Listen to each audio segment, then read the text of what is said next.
para sentar ali. Eu não vou fazer dedicatória para ele. Vai. Cadê minha mochila? Tá aqui? Para ele poder. Eu vi o cara na tua mão, você sabe disso. Não, isso aqui não. Ah, não? Isso aqui é esse aqui que eu comprei lá. Ainda. Você acha melhor por causa da câmera? Tá. E aí consegue né? Álvaro, 20 minutos, hein? Ah, tá tranquilo.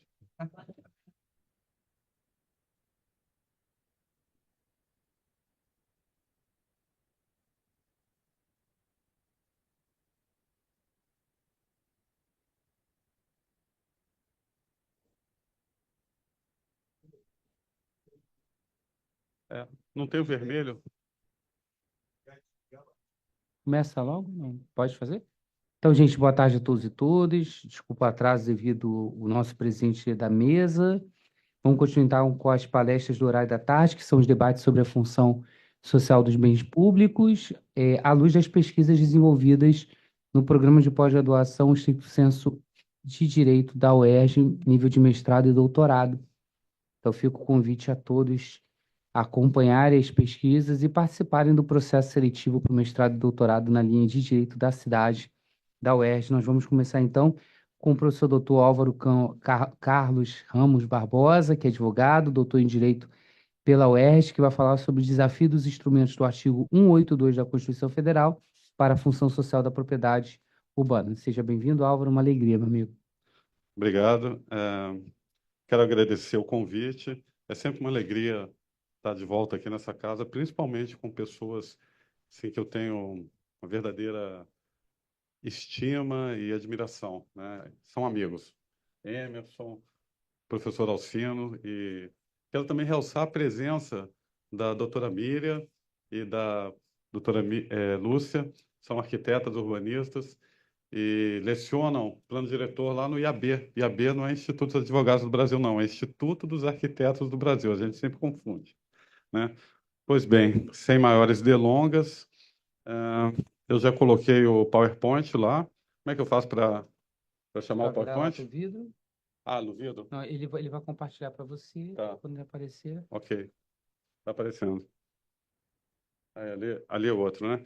Pois bem, voltando aqui, o título da nossa conversa aqui, Desafios dos instrumentos do artigo 182 da Constituição para a função social da propriedade urbana.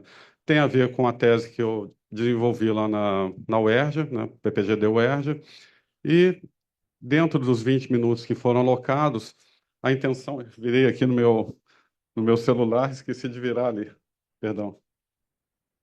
Eu programei o seguinte sumário, né? Fazer umas considerações iniciais para tentar situar sobre a matéria. Na sequência, um recorte de viés crítico, eu acho extremamente importante ter uma consideração crítica de tudo que a gente vai falar aqui, da questão da função social da propriedade, da cidade, e depois a gente vai fazer uma incursão na dogmática jurídica do artigo 182 da Constituição. É óbvio que, em razão do tempo, não é pretensão esgotar todo o assunto, não seria nem possível, né? Mas a gente vai fazer uma abordagem aqui dos aspectos que eu achei essenciais que sejam tratados, né? Pois bem, dentro dessa ideia de... Tá ok. Dentro dessa ideia do que estamos falando, né? Estamos falando de cidade, função social da cidade e função social da propriedade urbana. E eu acho que uma forma de resumir essa ideia de função social da cidade é uma frase que tem, uma frase da Idade Média, está na minha tese, e eu gosto muito dela, que diz o seguinte, é em alemão, mas traduzindo para o português, o ar da cidade liberta, né? Não sei se os senhores já ouviram falar dessa frase, mas é uma ideia de contrastar aquela estrutura do feudalismo, né? Estrutura de servidão ligado à terra, né? Com o que a cidade oferece para quem vive nela, né? Os ares da cidade liberta no sentido de tanto libertar daquela ideia de servidão, né? Quase escravidão, quanto também é, da, de poder desenvolver os seus potenciais, né? As suas potencialidades. Então, eu acho que isso resume bem a ideia de função social da cidade E quando eu entro na questão da propriedade, da função social da propriedade urbana, eu resumiria isso como sendo uma preocupação com o outro, com o terceiro, né? Fugindo daquela ideia absolutista do liberalismo clássico, né? Que o proprietário pode fazer tudo com a propriedade, né? E existem limitações, né? Por exemplo, dando sequência, só que tem um complicador nessa história toda. Essa frase aí, a propriedade é o nó, né? O nó górdio, né? É da Hermínia Maricato. E ela puxa isso aí dentro daquela ideia de que a propriedade ela tem uma dimensão do capital, né, do capitalismo, né, aquela noção de valor de uso, valor de troca. Isso aí dificulta muito de você alcançar muito da ideia de você dar acesso às funções sociais da cidade, como eu coloquei antes, e as funções sociais da propriedade. Pois bem, como eu bem disse, a dificuldade é você conciliar paradoxos, né? Uma cultura do individualismo com essa ideia de solidariedade social, que é preconizada pela função social. Outra questão também, o caráter excludente inerente à propriedade é uma dicotomia, né? É um paradoxo com a função social. E, novamente, esse raciocínio, é até um conteúdo marxista, né? Valor de uso, valor de troca. Pois bem, propriedade enquanto valor de uso ou valor de troca.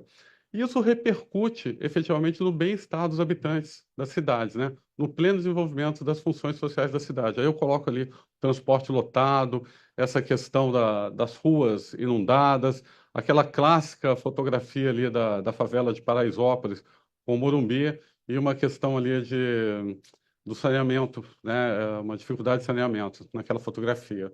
São dificuldades que a gente vivencia nas cidades a todo momento. E isso aí está sendo agravado ainda mais diante da questão climática, né? A famosa fotografia do cavalo caramelo, né? As inundações lá no Rio Grande do Sul e recentemente aqui em Petrópolis, que a gente é recorrente isso, né? Perdão, voltei aqui. E nós tem um filmezinho de uns 15, 20 segundos, né? E a gente ainda tem um complicador, que é essa questão dos imóveis vazios. Professor Emerson colocou aqui bem. Aliás, só um destaque aqui, falar depois do Emerson, ao mesmo tempo que acaba me facilitando, porque ele desenvolve muito bem as ideias que vão me ajudar a falar aqui, mas, por outro lado, é um desafio, né? Porque a didática dele, e tudo, eu sou fã do Emerson, né? Então, por isso que eu estou fazendo essa consideração aqui, né? Pois bem, então, retornando ali, terminando essa parte, a questão dos imóveis vazios, como ele bem colocou, né? Desabando no centro de uma grande cidade, a gente vê isso até de uma forma recorrente, aquele famoso desabamento em São Paulo, que foi há uns 3, 4 anos atrás, do edifício Wilton Paes Leme, né? Morreram, teve vítimas, houve vítimas, e aquele edifício, embora tivesse sendo ocupado ali por uma população vulnerável, ele era um imóvel público, né, que estava num determinado processo de desafetação, parece que era um imóvel do INSS, alguma coisa nesse sentido. E, como foi bem colocado aqui, há uma certa recorrência numa dificuldade de lidar com a gestão dos imóveis públicos. Isso aí é coisa para se falar com bastante vagar, né, para desenvolver, né? Então, eu vou colocar aqui, rapidamente, é uma reportagem. Deixa eu ver. Ah, ela não está falando, não está dando para ver? Ah, que pena. Deixa eu voltar aqui. Bem, só mostrava o evento em si, era uma reportagem do jornal. Tá falando? Tá. Não, então, vamos passar isso, porque senão eu não vou conseguir cumprir aqui o cronograma, né? E, bem, era o edifício desabando, falando a respeito daquele evento, e aí vem a pergunta, como é que fica a efetividade da função social da propriedade urbana? Bem, eu coloquei essa imagem aí de um camelo passando pelo buraco da agulha, né? A Bíblia diz isso. Eu não sou religioso, não, mas a resposta a essa pergunta vai muito além de questões jurídicas e perpassa aspectos estruturais da sociedade, que repercutem em visões de mundo desdobradas em escolhas políticas, econômicas, culturais, dentre outras. A questão não é só da dogmática em si, né? Peraí, não está indo. E também essa questão da função social da propriedade, a minha leitura aqui é uma tentativa de equacionar conflitos, né? Como eu bem disse, existem paradoxos, né, do individualismo, do capitalismo em si, para você equacionar com as necessidades da coletividade, com a necessidade do outro, né?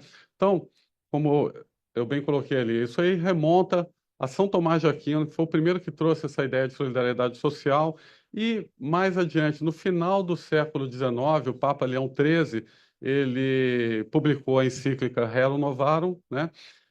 Que, em última instância, procurava trazer a doutrina da igreja, minimizar a pressão social que havia desde a época do Manifesto Comunista, 1848, e várias outras circunstâncias que aconteceram ao longo do século XIX, início do século XX, e que o status quo do capitalismo começou a ser questionado. Então, a igreja ela retrocedeu, né, ela dá com a Rerum Novarum, na verdade, ela dá um passo atrás, né, mas tentando conciliar essas dificuldades todas. E no direito a gente tem aquela famosa palestra do Leon de Guy, né, 1912, em que ele começa a falar dessa releitura da propriedade, né, defendendo essa ideia da função, do cumprimento da função social da propriedade, né?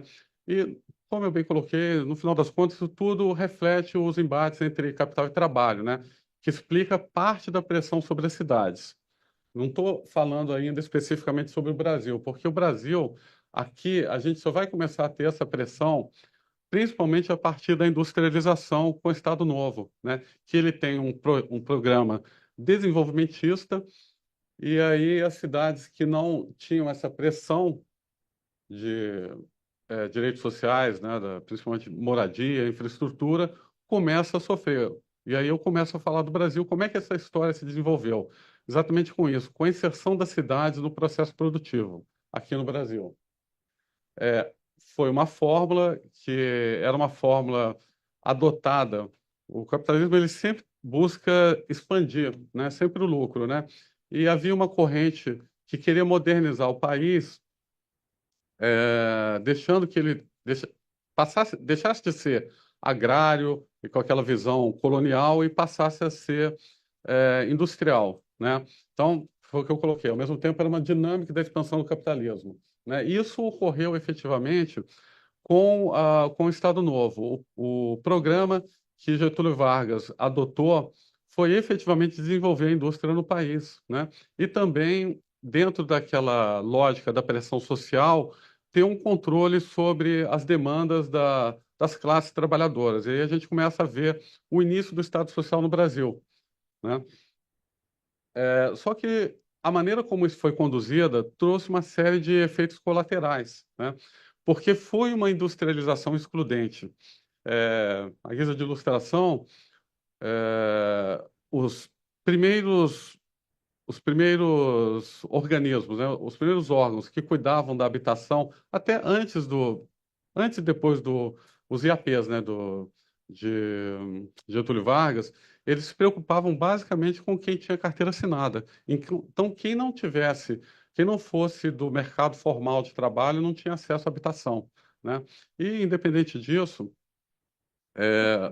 o que aconteceu efetivamente é que os salários eles não tinham uma, um determinado patamar que albergasse também as necessidades de moradia. Então, como eu falei, a habitação foi a industrialização excludente que levou a esse tipo de moradia, transportes ruins como estão ali na figura. Peraí. E agora eu vou para outra parte, né? Quando chegou por volta dos anos 50, a crise urbana, as cidades começaram, principalmente as grandes cidades no Brasil, elas começaram a, a, a sofrer muito com isso, né?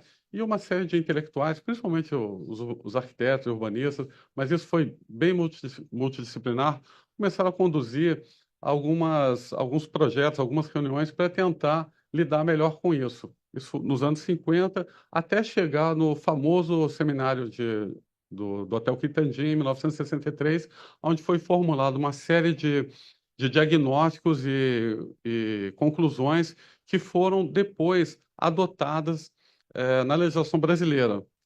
Houve o movimento 64, logo depois ficou, de uma certa forma, brecada ali aquele desenvolvimento do que estava sendo colocado nas propostas do Hotel Quitandinha, mas, de qualquer forma, muito daquele diagnóstico foi bastante produtivo, foi adotado ali posteriormente.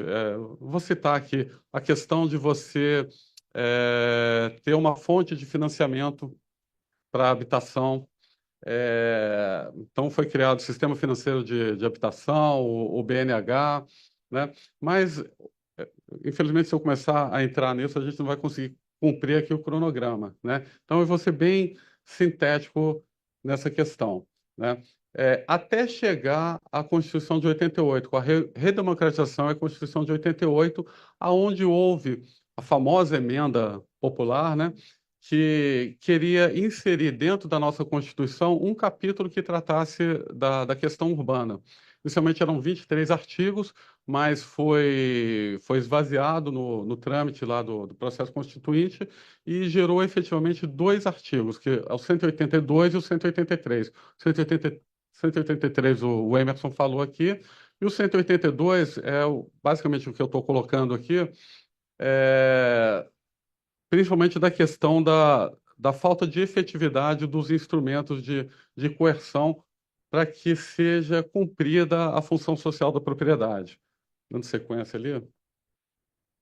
Eu acho importante falar aqui a respeito que quando a gente está no capítulo da política urbana, os artigos 182 e 183, nós estamos na seara do direito público. Então, direito público por quê? Porque tem o princípio da indisponibilidade, né, dos bens públicos e também a supremacia do interesse público. De uma certa forma, isso dialoga com o capítulo 182, com o artigo 182 do capítulo da política urbana, porque tem um diálogo muito grande com o direito administrativo, tanto que muitos acham que não existe ainda uma autonomia do direito urbanístico e que talvez o direito urbanístico seria efetivamente um apêndice do direito administrativo. Mas o que eu quero realçar aqui, agora, nesse momento, é dessa necessidade de analisar o capítulo da política urbana como sendo um poder-dever do Estado de concretizar aqueles direitos fundamentais inerentes à questão urbana, né? Todavia, eu acho importante, eu já estou terminando aqui, né? Acho importante relacionar que nada é por acaso. Houve uma inflação legislativa muito grande, dificultando efetivamente a concretização dos direitos inerentes ao capítulo da política urbana. O próprio plano diretor na Constituinte, não existia um plano diretor, né, no projeto de reforma urbana, que foi da emenda popular, não trazia essa palavra plano diretor. Falava em planejamento, mas não falava em plano diretor. Por quê? Porque o plano diretor, na história do Brasil, ele tinha uma conotação muito negativa, né? Ele era extremamente tecnocrata e o que se pensa a respeito da inclusão dele, que foi uma proposta advinda dos setores menos progressistas da sociedade, foi o Centrão que efetivamente colocou ali, é porque vislumbrou naquela possibilidade de colocar a função social submetida aos limites ali do plano diretor como uma barreira praticamente intransponível, porque ia exigir, para a efetividade, porque ia exigir muita negociação, né? Até porque é por lei, né? Então, praticamente seria uma forma de você retardar aquela concretização. Também, mais adiante, não só colocaram lá no artigo 182, que haveria necessidade de uma, de uma lei de diretrizes gerais, o interesse maior naquilo ali era efetivamente retardar. Isso não é só opinião minha, não. A gente vê isso ao longo do que a gente estuda, dos autores e tal, né? Retardar efetivamente que houvesse a concretização daquelas balizas normativas que estavam sendo inseridas ali no artigo 182. Também exige uma lei municipal específica para se fazer valer aqueles instrumentos do artigo 182, né, o do parágrafo 4º, 1 a 3, né? O rito do PEUC também, PEUC, quando eu falo PEUC, parcelamento, edificação, utilização compulsória. Quando a gente olha, é cheio de dificuldades, né? Eu listei ali, eu vou tentar ser bem sintético, né? É uma questão ali que salta aos olhos de dificuldade da concretização é que no projeto da, da emenda popular não havia um caráter sequencial de como seria usado aquelas sanções, né? E no trâmite do processo constituinte exigiu que fosse sequencial, né? Primeiro você faz, tempo esgotado, né? Finalizar. Pois bem, então tem uma série de questões ali do, do rito do PEUC, do IPTU progressivo, da desapropriação, que praticamente joga por terra a normatividade, a concretização, a efetividade daqueles instrumentos. E isso a gente vê até na realidade, porque, por exemplo, eu defendi a minha tese em 2022, e quando eu busquei, naquela época, não deve ter mudado muito de 2022 para cá, só tinha 8 dos 5.570 municípios brasileiros, somente 8 estavam tentando implementar aqueles instrumentos e nenhum tinha chegado ainda pelo menos na época que eu tinha feito a pesquisa, na implementação do próprio IPTU progressivo, né? É uma série de dificuldades. Por exemplo, até o que o Emerson colocou aqui, de você sancionar com o IPTU, com o imposto, né? Sancionar com o imposto sobre o patrimônio, bens públicos, né? Tem a questão da imunidade recíproca, tem a questão também tem uma série de controvérsias. Tem a questão também da função social. Olha, será que o imóvel, por ser simplesmente. Muita gente defende isso. Aliás, a doutrina dominante, ela diz isso, né? Que o imóvel, simplesmente por ser do patrimônio, um imóvel público, ele por si só já cumpre a função pública, né? Isso é muito questionável, ele colocou aqui brilhantemente, né? E também, quando a gente olha, existe um lobby muito grande dos proprietários de imóveis. Eu sou proprietário só do meu apartamento, mas quando aparece um acréscimo no meu IPTU, nossa, eu xingo a minha mãe até a quinta geração, entendeu? Ninguém gosta de pagar imposto, né? Só que ali tem um caráter extrafiscal, né? E além do mais, falando especificamente de IPTU, tem uma controvérsia se esse índice de chegar até 15% da alíquota do imposto, se já caracterizaria ou não uma, tá me faltando o termo aqui, um confisco, né? E só para fechar, quando a gente fala na desapropriação sanção, como eu bem disse, né? Essa questão, a dificuldade de você sancionar bens públicos, o, esse tipo de sanção é conduzida pelo município e como a gente vê aquela Decreto-Lei de Desapropriação 3365 de 41, ele não permite a desapropriação ascendente, né? Então, o município não pode desapropriar o imóvel de um ente maior, como se fosse o Estado ou a União. Mas esse é um decreto da época do Estado Novo. Então, é muito questionável se efetivamente ele teria sido recepcionado nessa questão específica pela Constituição de 88. Eu, particularmente, eu acho que não, né? Uma outra questão que é bastante colocado, a questão do valor da indenização, né? A Constituição ela diz que vai ser indenizado pelo valor real, né? Aí muita gente questiona, olha, mas valor real ele não vai estar efetivamente indenizando aquele bem, né? Mas a Constituição está sancionando. É importante a gente lembrar isso, que isso é uma sanção pelo descumprimento da propriedade. E outra coisa também, quando a gente pensa em função social da propriedade, pelo menos do ponto de vista civilista, né, a gente imagina a função social, só fechar aqui, tá? A gente imagina a função social como um elemento estruturante da propriedade. Então, se nele não cumpre a função social, não haveria nem propriedade, não haveria nem por que indenizar a propriedade, né? Estaria indenizando outra coisa, e aí entendo como mais do que razoável que não se indenize pelo valor de mercado, e sim pelo valor real, né, que é um valor em cima num cálculo do IPTU, da base do IPTU. E só para fechar, a questão do papel do Senado, né, tem que ser indenizado por títulos da dívida pública, está na Constituição, em até 10 anos, prestações iguais e tal, previamente aprovado pelo Senado, né? Aí eu fico imaginando, você passa um longuíssimo processo a ponto de chegar na última fase, que é a desapropriação, e por uma questão às vezes, de política fiscal, o Senado vai e nega. Ou seja, é pertinente? Certamente vai ser uma coisa que vai ser levada até o Supremo, né?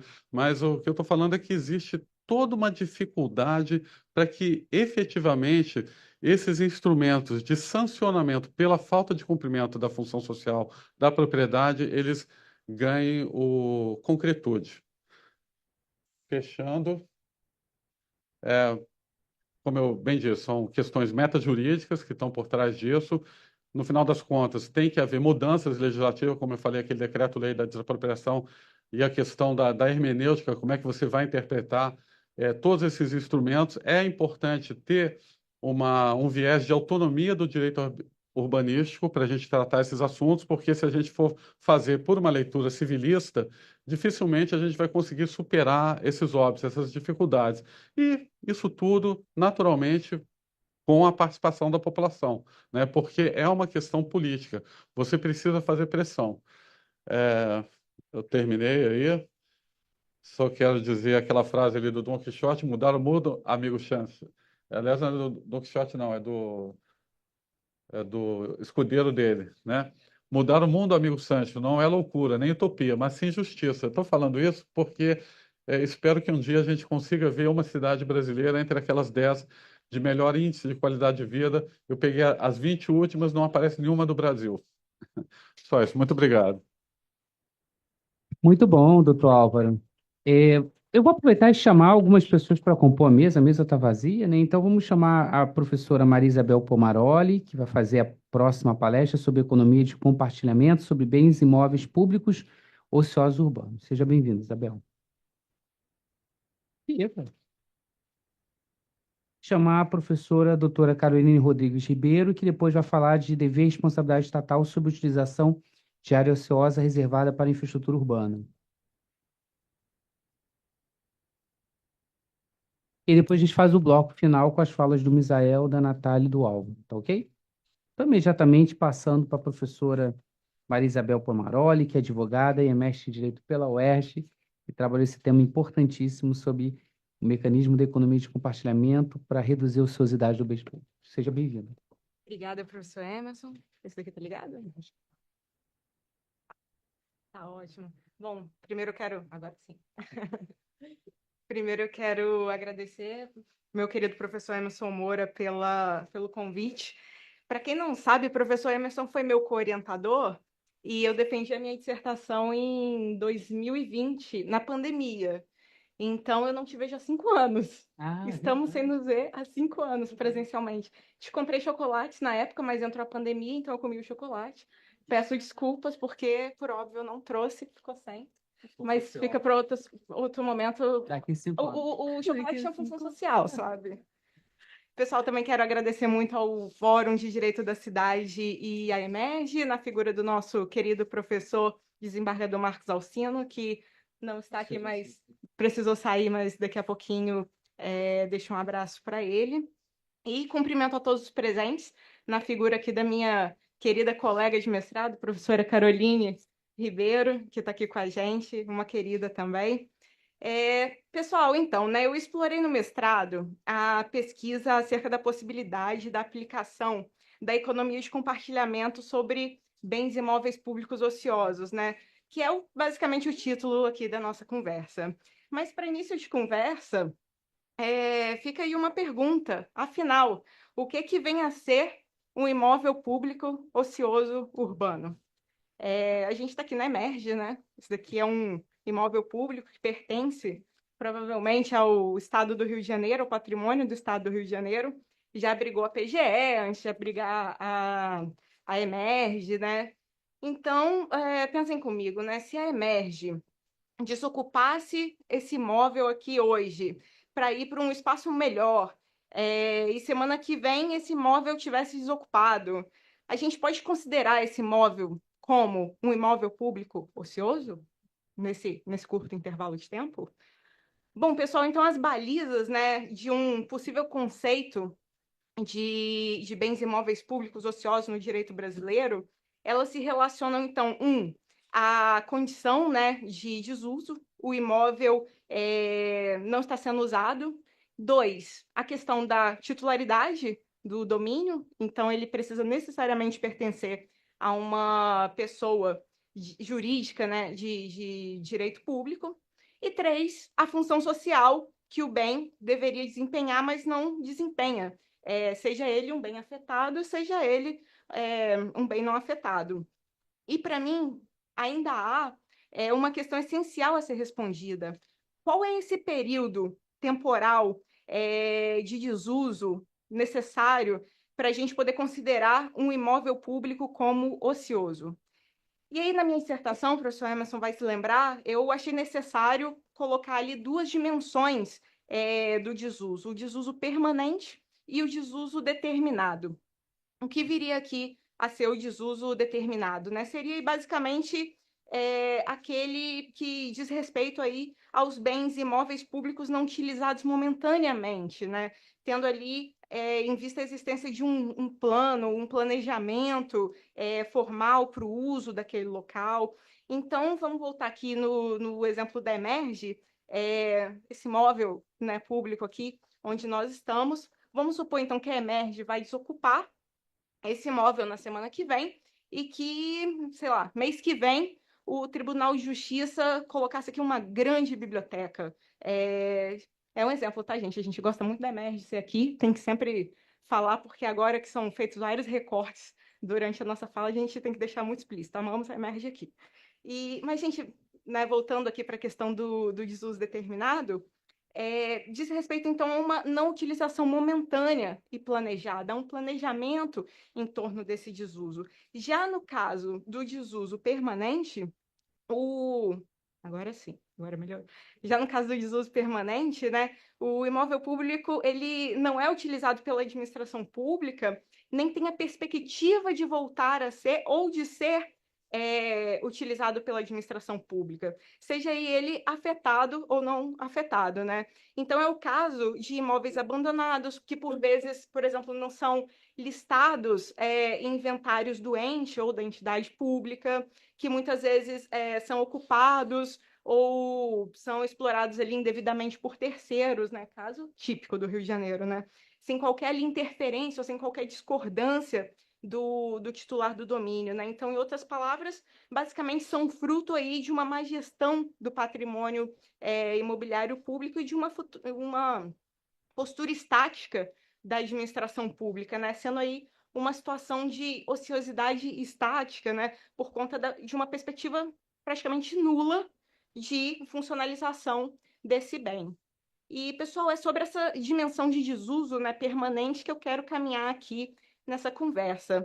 Bom, né, sob uma perspectiva temporal, a gente sabe que o planejamento urbano sobre a funcionalização de um imóvel, ele não se dá do dia para a noite. Se a gente tiver gestores públicos aqui, que eu creio que temos gestores públicos aqui presentes, a gente sabe que muitas vezes a gente fala em desuso de um imóvel, às vezes eu bato, inclusive, na SPU, mas a gente sabe muitas vezes que o desuso de um imóvel ele acontece na prática, é muito difícil você reocupar aquele imóvel, dar alguma funcionalização para aquele imóvel, né? Então, sob uma perspectiva aí temporal, a gente sabe que esse planejamento urbano sobre a funcionalização do imóvel é um aspecto complicado para a administração pública, né? Então, de quanto tempo de desuso a gente fala para poder tratar aqui desse desuso permanente?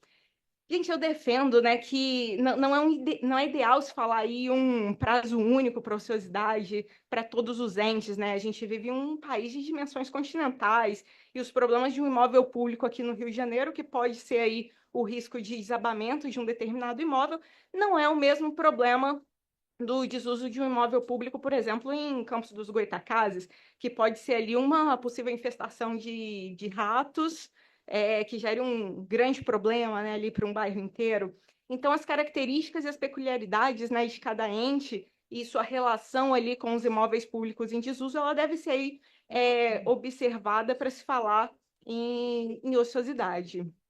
Então, pessoal, sob essa perspectiva, né, eu entendo que compete a cada ente, por meio de lei, determinar um lapso temporal para se considerar aí como ociosidade dos imóveis públicos urbanos que façam parte ali do seu patrimônio. Mas eu acho, gente, que existe, né, uma necessidade de fixação de balizas relacionadas a esse lapso temporal, ainda que doutrinariamente, porque eu não vou aqui defender lei federal para poder se falar em lapso temporal de uso de imóvel público, mas ainda que doutrinariamente, com o intuito de se evitar a fixação aí de prazos irrazoáveis por parte de entes. Por exemplo, vai que o Estado coloque ali, fixe o prazo de 20 anos para poder funcionalizar um determinado imóvel. 20 anos para funcionalizar um imóvel é um tempo razoável? Então, assim, no que tange aí esse prazo mínimo de fixação de balizas, né, relacionadas ao lapso temporal, é possível, né, a gente fazer alusão a alguns instrumentos que a gente já possui na nossa legislação, como a arrecadação de imóveis abandonados, disposto no nosso Código Civil e na lei da REURB, né, tendo em vista que também diz respeito ali a imóveis não utilizados. Por exemplo, né, no prazo da REURB, a gente tem ali o prazo de 5 anos, né, para imóveis, para se iniciar o processo de arrecadação de imóveis. Já no nosso artigo 1276 do nosso Código Civil, que trata também da arrecadação ao prazo ali de 3 anos do abandono. E a gente tem também a desapropriação por ausência, de cumprimento da função social da propriedade do imóvel, disposta no nosso Estatuto da Cidade, no nosso artigo 8º do Estatuto da Cidade, quando decorridos ali 5 anos de cobrança do IPTU progressivo, o município pode também proceder à desapropriação do imóvel. Então, assim, com base, né, nesses dispositivos legais, é possível que a gente considere esse prazo mínimo, digamos assim, de 3 a 5 anos como um período razoável, né, para se qualificar um imóvel, quer privado, quer público, como ocioso. E bem, pessoal, sejam por questões, né, relacionadas aí ao ordenamento urbano, sejam por questões de segurança pública, os imóveis ociosos, sejam eles privados, sejam eles públicos, eles causam ali impactos, né, às nossas cidades e também à população das nossas cidades. E a realidade é de que muitas vezes, né, o Estado ele não consegue gerir e dar uso a todos os seus bens imóveis, né? E até mesmo um contraditório, porque a gente percebe que diversos instrumentos legais eles estão disponíveis, né, ao Estado para forçar o particular a funcionalizar o seu imóvel, mas muitos imóveis geridos pela administração muitas vezes não obtêm uma destinação útil, né? Uma destinação social útil.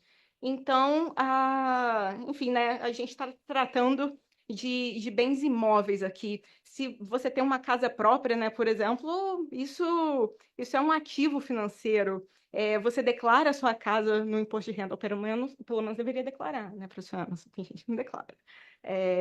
Mas, enfim, se você não mora nela, você pode alugá-la, você pode colocá-la aí no quinto andar, no Airbnb. Enfim, se você está passando por um problema financeiro, você sabe que você tem um ativo financeiro nessa sua casa, né? Você pode vendê-la, por exemplo. Mas aí as pessoas falam, né, professora, mas com imóvel público é diferente. Mas diferente como, necessariamente, né? Tudo certo em não funcionalizar um imóvel público, que é um ativo financeiro, e mais, é um ativo financeiro público, né? Tudo certo em os imóveis públicos serem tratados aí como um dinheiro guardado debaixo do colchão. Então, pessoal, eu acho que essa pauta de combate à ociosidade de imóveis públicos, ela deve objetivar aí não só o zelo pela coisa pública, mas também a aproveitabilidade socioeconômica dos bens públicos, né? Ou seja, se o imóvel ele não é utilizado pelo Estado para fins públicos, é plenamente possível a exploração socioeconômica por particulares. E aqui entra a economia de compartilhamento, que na época eu discuti muito, né, com o professor Emerson.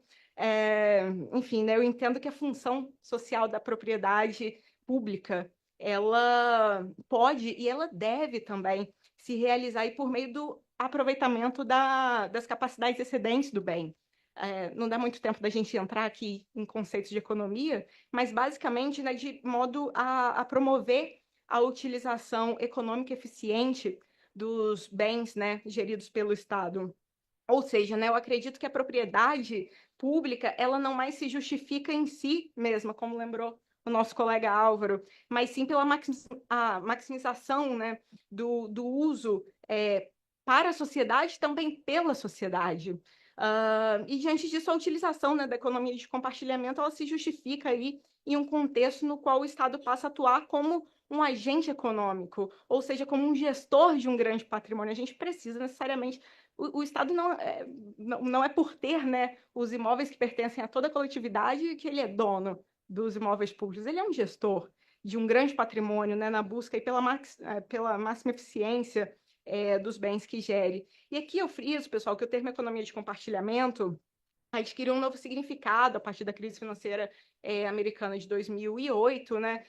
Isso porque uma das mais diversas consequências da recessão foi o combate a alternativas de consumo, perdão, né? O debate, né? Acerca de alternativas de consumo de bens ociosos e bens que já existiam, né? Bens pré-existentes, como fonte de renda. Então, muito se falou à época sobre a utilização do Uber, né? A pessoa pegar o seu próprio carro para poder gerar renda a partir desse bem. Mas, enfim, é um debate muito grande se Uber é ou não economia de compartilhamento, a gente não vai entrar nele, a gente vai ficar aqui no âmbito dos bens imóveis. E, gente, assim, lidar, né, com o imóvel público é um grande desafio para a União, para os estados, para os municípios, principalmente no que diz respeito à funcionalização do patrimônio público. A título de exemplo, professor, tem um levantamento da agência pública de 2017, que pega ali os bens não utilizados, né, colocados como desocupados pela União. 10 mil bens não ocupados pertencentes à União. E 16 mil em que não sabiam se estava ocupado, se deixava de estar ocupado. E aí eu fui procurar, falei, vou dar palestra, vou atualizar. Estou falando de dados de 2017. Não tem, pelo menos em fácil acesso, não entrei em nenhum SEI da SPU para poder verificar. Mas um novo relatório mais atualizado sobre esses bens, né, imóveis públicos, se já foi dada alguma destinação a eles, se deixa de estar. Enfim, a gente teria que fazer uma pesquisa mais aprofundada para poder saber. E aqui, gente, eu trabalho, né, quando eu falo de economia de compartilhamento, com um conceito um pouco mais amplo, desenvolvido pela professora Juliette Shaw, que, em linhas gerais, né, coloca aí a economia de compartilhamento em relação à possibilidade, de viabilizar a recirculação de bens móveis ou imóveis. 2, viabilizar o uso expandido de bens duráveis, imóvel, né, é um bem durável. E 3, a troca aí de serviços. E 4, o compartilhamento de bens produtivos. E, pessoal, eu não quero defender, tá? Enfim, se alguém depois tiver a oportunidade de ler algum trecho da minha dissertação de mestrado, que algum dia, como o professor Emerson lançou aqui o livro, anos depois, um dia sai o livro também.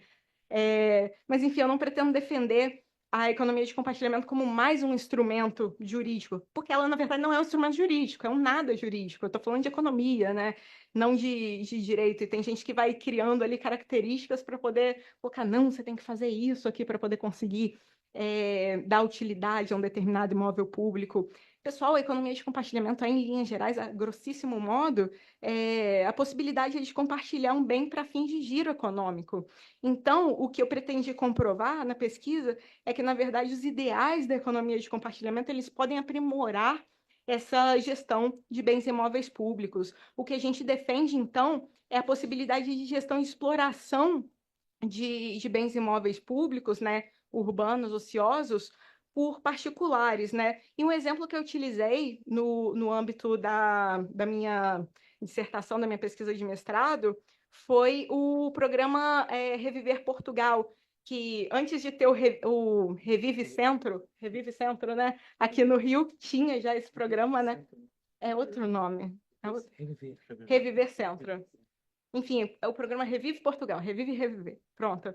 É um programa, basicamente, do governo português, de grande sucesso, em que, basicamente, se concede, né, se concedem imóveis públicos de relevância histórica para a iniciativa privada, com o objetivo de recuperar esse patrimônio imobiliário histórico e em prol ali da funcionalização turística desse imóvel. Então, eles pegaram diversos imóveis históricos e transformaram, por exemplo, em hotéis, sabe? Ali com uma concessão da iniciativa privada de 20 anos, enfim. Há o que se fazer, sabe? Estou citando aqui só um dos exemplos. E aqui no Rio, né, professora Emerson, a gente tem aí o Reviver Centro, que, embora diferente de Portugal, que é um programa diretamente ligado a imóvel público, seja aí um programa de recuperação urbanística do centro como um todo, também busca, em alguma medida, a recirculação de imóveis, né, que o município não consegue gerir iniciativa privada para fins residenciais, por exemplo. Enfim, pessoal, a pretensão, né, do trabalho foi mostrar que a administração pública ela pode potencializar esse aproveitamento das capacidades excedentes dos imóveis, dos bens imóveis públicos ociosos, né? E esse estudo, ele basicamente teve o objetivo aí de contribuir com a discussão relacionada às perspectivas de funcionalização dos bens imóveis públicos, em especial aqueles em ociosidade. Então é isso, professor. Terminei aqui o tempo, mas muito obrigada. Muito bom, Maria Isabel. Passamos imediatamente, então, a fala à professora doutora Caroline Rodrigues Ribeiro, que é advogada e nossa recém-doutora em Direito pela UERJ. Carol, uma alegria estar com você aqui. Obrigada, professor Emerson. Obrigada por estar aqui. Agradeço a EMERJ, professor Alcino, que me chamou. Agradeço a vocês por estarem aqui ouvindo a gente até essa hora. Já me falaram que a gente está atrasado, né? Então, vou tentar. Aqui é basicamente um resumo bem resumido da minha tese de doutorado que eu defendi agora em março na UERJ, né? Graças a Deus eu fui aprovada, apesar de todos os escolachos que eu recebi. E aí, a primeira coisa que eu preciso falar com vocês aqui é que, na verdade, o meu tema não trata especificamente sobre bens públicos, mas sim sobre uma restrição pública incidindo sobre o bem particular, né? Ou seja, são áreas particulares que sofrem uma limitação ao direito de construir porque o Estado está reservando aquele imóvel para futuramente construir a infraestrutura ali naquele local. E aí, isso, como tocando bem aqui no que a Maria Isabel falou, por tempo indefinido, por longo tempo, né? A gente sabe que essas áreas ficam reservadas por décadas sem uso. E aqui na cidade do Rio de Janeiro, elas são constituídas por atos administrativos e são os famosos projetos de alinhamento aprovado, ou seja, o PAA, para quem sabe lá do urbanismo. Então, esse instituto ele é bastante longevo, até mesmo na cidade do Rio de Janeiro. Por exemplo, Pereira Passos já usava isso. E o que a gente tem que considerar? Um instituto assim tão longevo, a gente precisa olhar ele hoje com o ordenamento jurídico de hoje. A gente não pode olhar para ele como se ele ainda estivesse preso lá décadas atrás. E aí, há algumas questões aqui, primeiro, que a gente precisa considerar. Por exemplo, a forma de imposição. Essa restrição se dá por uma limitação administrativa. Por quê? Porque aí você não tem que pagar a indenização. Mas isso é absolutamente discutível, porque você está ali tomando um bem do particular, que é o direito de construir, né? E depois o próprio Estado vai usar esse direito de construir naquele imóvel para edificar a infraestrutura do local. E uma segunda questão é, o município, por exemplo, ele teria direito de aniquilar o direito de construir no imóvel? Porque a gente sabe que o direito de construir está lá no 1299 do Código Civil, é uma matéria de direito civil e, portanto, a competência é da União. Existe lá uma brecha de regulamentação para o município, mas aí eu considero que na parte de aniquilação, o município sequer teria essa competência. E é uma terceira coisa que a gente tem que discutir aqui, por exemplo, no Rio de Janeiro, ele é instituído por um ato do Poder Executivo, às vezes até delegado, né? É uma matéria de planejamento urbano que não passa pelo planejamento, pela legislação especial do plano diretor, né? Que há toda aquela discussão, que é uma questão democrática, não. O projeto de saneamento aqui na cidade do Rio de Janeiro é feito por um ato da prefeitura. Aí, uma segunda questão que a gente tem que considerar também é que, dentro da questão urbanística, nós temos diversos órgãos de controle. Por exemplo, a gente tem a Defensoria, o Ministério Público, o Ministério das Cidades, órgãos de direitos humanos, e todos esses órgãos que são custeados pelo Estado e geram custos efetivos para o Estado, eles têm portarias, resoluções, diversos regramentos que saem, né, depois que eles analisam as situações, e o que a gente verifica? Que essas regras não são incorporadas pela gestão administrativa, por exemplo, do município, do Estado, etc. Então, a gente tem diversos órgãos, né, trazendo essas normas e elas não são incorporadas. E a gente sabe muito bem que menores violações de direitos humanos vão repercutir, obviamente, em menos ações judiciais. Uma terceira questão, que é o que o Álvaro estava falando aqui, é a questão da função social. Ele até falou que a função social do bem público é discutível. Para mim, não. Para mim, eu já vou dizer aqui que, com certeza, o bem público tem uma função social a cumprir. E eu vou mais além. Quer dizer, as restrições públicas sobre bens imóveis também precisam cumprir a função social. E o que é essa função social? Ela vai implicar em duas coisas. Primeiro, a maximização do uso dos bens e o menor impacto aos direitos privados ali. Uma quarta questão também, que eu sempre prezo muito, é a questão da prevalência do interesse público primário sobre o secundário. O Álvaro falou da supremacia do interesse público, né? Eu fiquei meio assim, mas tudo bem. Mas por quê? Por quê? Porque o que importa, na verdade, é o interesse primário, ou seja, é o interesse daquelas pessoas que estão ali naquele município, naquela cidade. É o cumprimento dos direitos fundamentais daqueles particulares, e não o interesse do Estado como uma pessoa jurídica, como um ordenador buscando gastar menos, buscando arrecadar. E aí, uma quinta questão que a gente precisa considerar é que, ao longo dos anos, houve um grande fortalecimento do direito constitucional de propriedade. Quando eu digo direito constitucional, é aquele guarda-chuva de direito patrimonial, não só aquele direito real de propriedade do Código Civil. Então, a gente viu que há diversos não vamos exagerar, mas vários novos direitos reais que foram incorporados. O próprio direito de construir passou a ter autonomia lá pelo Estatuto da Cidade, e aí a própria política habitacional do Estado incorporou isso, diversificando a sua paleta. Então, hoje, ele não se dá mais só o direito real de propriedade, a gente tem a CDRU, a CUEM, o aluguel social, etc. E aí, uma sexta questão aqui que é interessante a gente discutir também é como se daria, então, a autonomia do direito de construir, lá do Estatuto da Cidade, por um lado, e o direito de construir como faculdade dos direitos reais, lá do Código Civil. Então, para mim, né, especialmente, eu acho que, assim, visualizando, a gente tem um direito de construir mínimo, que seria ali essa faculdade dos direitos reais, e por isso ele não poderia ser destacado do imóvel. E a gente tem o que é superior a isso, que aí sim seria esse direito de construir autônomo, que aí lá pelo Estatuto da Cidade a gente pode destacar do imóvel, né? Porque é preciso a gente conversar com o ordenamento. Uma coisa não pode a gente conversar com a outra. E aí, nesse prisma que eu coloco para vocês, a primeira pergunta que eu faço é se a aniquilação do direito de construir pela essa restrição pública, ela seria por si só legal. E aí, o que eu verifiquei na minha pesquisa foi que, primeiro, essa restrição viola a função social da propriedade, porque ela imprime o não uso do imóvel. Depois, porque viola a proibição de confisco, porque o Estado está ali confiscando o direito de construir do imóvel sem pagar a respectiva indenização. Depois, a gente tem uma violação ao direito da igualdade em duas vertentes. Primeiro, porque o Estatuto da Cidade diz que a paridade é no planejamento urbano entre o Estado e o particular. Se o particular não pode subutilizar o imóvel, por que o Estado poderia impor isso a ele? E depois, há aí também um impacto desproporcional sobre as populações mais pobres, que geralmente vão ocupar essas áreas, que não há interesse do mercado, e posteriormente, quando o Estado for utilizar, não terão seus direitos reconhecidos ou serão sub-reconhecidos e, obviamente, serão removidos ali daquele local. Há aqui uma violação do princípio da proporcionalidade, porque não se observa a intervenção mínima, nem a proporcionalidade estrito sensu.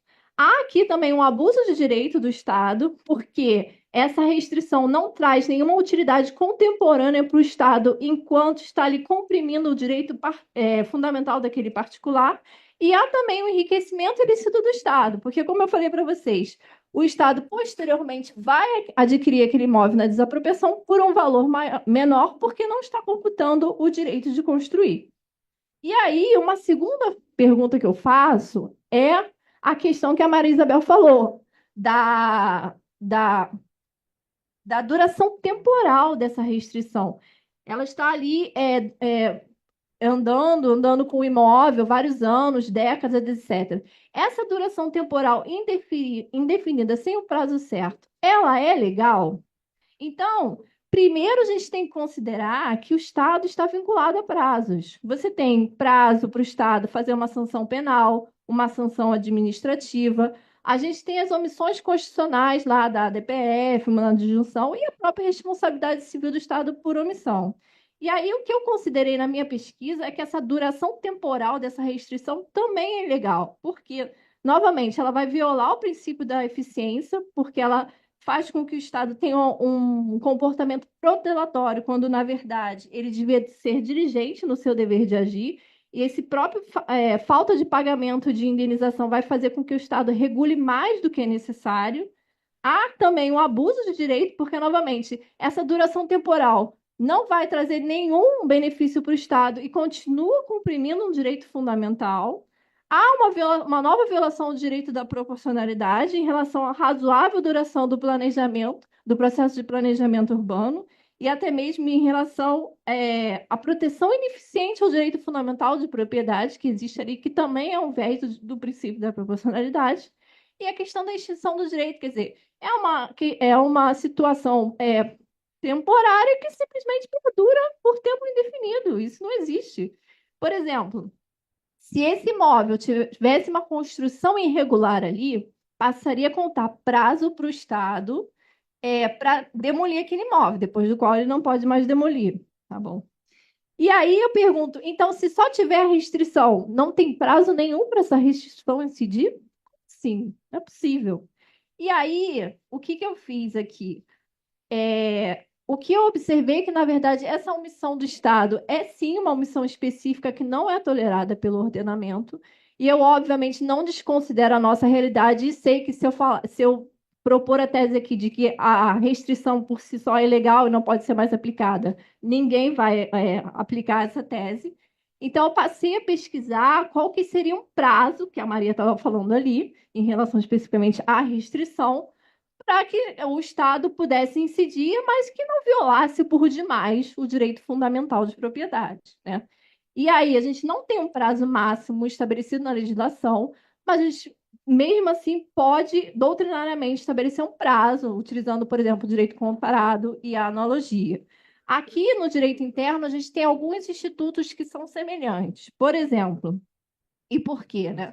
Porque há uma intervenção do Estado na propriedade privada, porque há a possibilidade de implantação de infraestrutura e porque há uma sanção pelo não agir do Estado, que são a extinção da servidão no Código Civil, que ocorre em 10 anos, a caducidade da declaração de utilidade pública do Decreto-Lei 3365, que é em 5 anos, e a retrocessão por a destinação, que é quando há desapropriação, o imóvel não é utilizado, que também ocorre em 5 anos e está lá no Código Civil. Em relação ao direito comparado, que eu vou dizer aqui atenuado, eu verifiquei que o direito italiano possui uma restrição que é muito semelhante a essa que eu pesquisei aqui no Brasil. E lá essa questão chegou na Corte Constitucional Italiana e houve um grande debate sobre isso. E aí era a mesma coisa lá, essa restrição incidia por tempo indeterminado. A Corte considerou que isso é inconstitucional. E aí o que a administração fez? Ok, vamos reiterar a restrição. A gente bota uma restrição, bota outra, bota outra. E aí a Corte italiana novamente se manifestou dizendo que essa reiteração também é inconstitucional. Por conta disso, foi elaborada uma lei, que lá é um decreto presidencial, que estabeleceu que essas restrições têm o prazo máximo de vigência de 5 anos. E aí, considerando todos esses institutos, bem como o prazo máximo de planejamento urbano que está previsto lá no Estatuto da Cidade, que é 10 anos, eu considerei que o prazo máximo de vigência, tá vendo, Maria? Eu já fui à frente de você.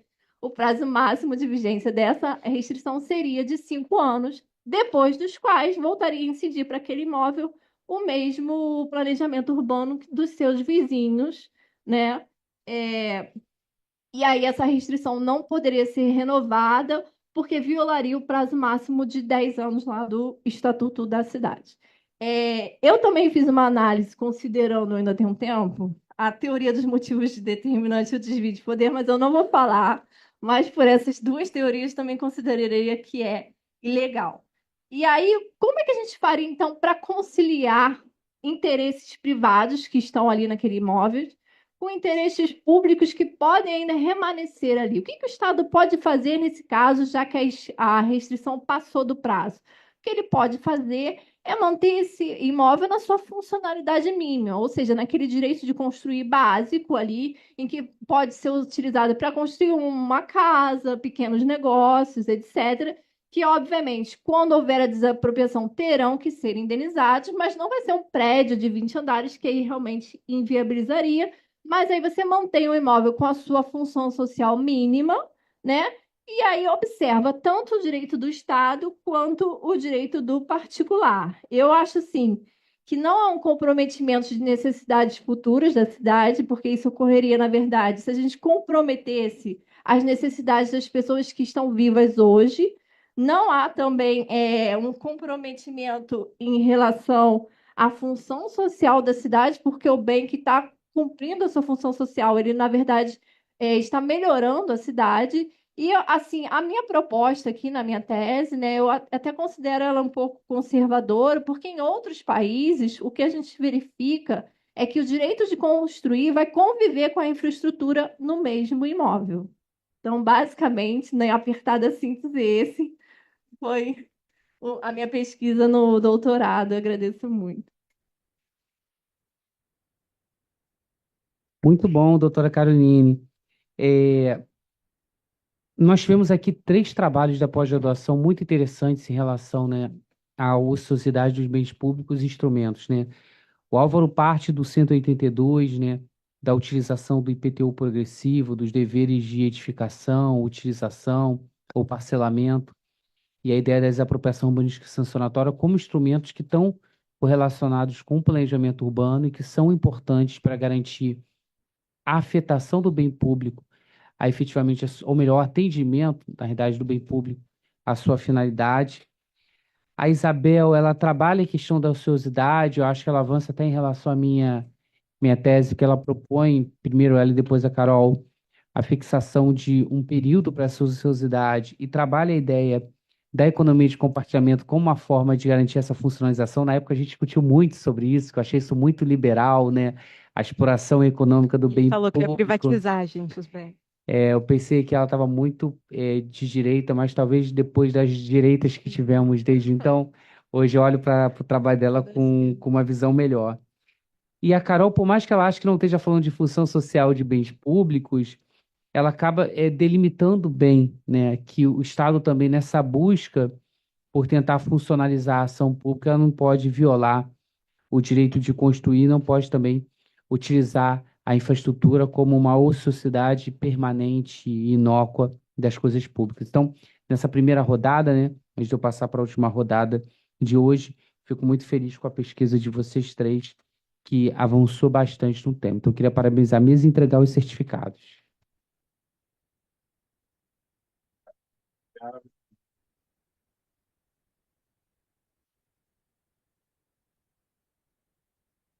Obrigada. Se vocês concordarem, eu desfaço a mesa e depois a gente volta a tirar foto. Pode ser? Então, eu vou desfazer a mesa, depois a gente tira foto de todo mundo junto, só para, em razão do adiantado tempo, já que o Alcino foi almoçar no Leblon, para a gente poder finalizar os temas das palestras. Então, em ato contínuo, eu chamo o professor mestre Misael Ribeiro Alves para compor a mesa, a professora mestre Natália Maia e o professor mestre Álvaro Edgar Pinho Simão.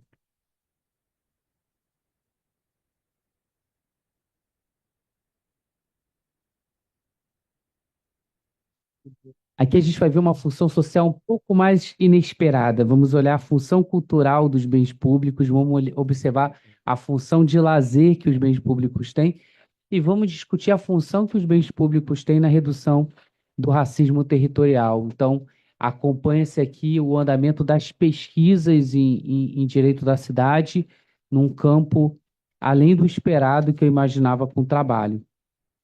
Nós vamos começar, então, com o professor mestre Misael Ribeiro Alves, que é advogado, que é mestre em Direito pela UERJ, e que ele vai trabalhar a função social cultural dos bens públicos urbanos e a questão das praças, perdão, dos parques. Obrigado, Misael. Boa tarde. Boa tarde a todos. Acho que ele vai ligar para você. Boa tarde a todos. Estou insistindo que eu moro assim.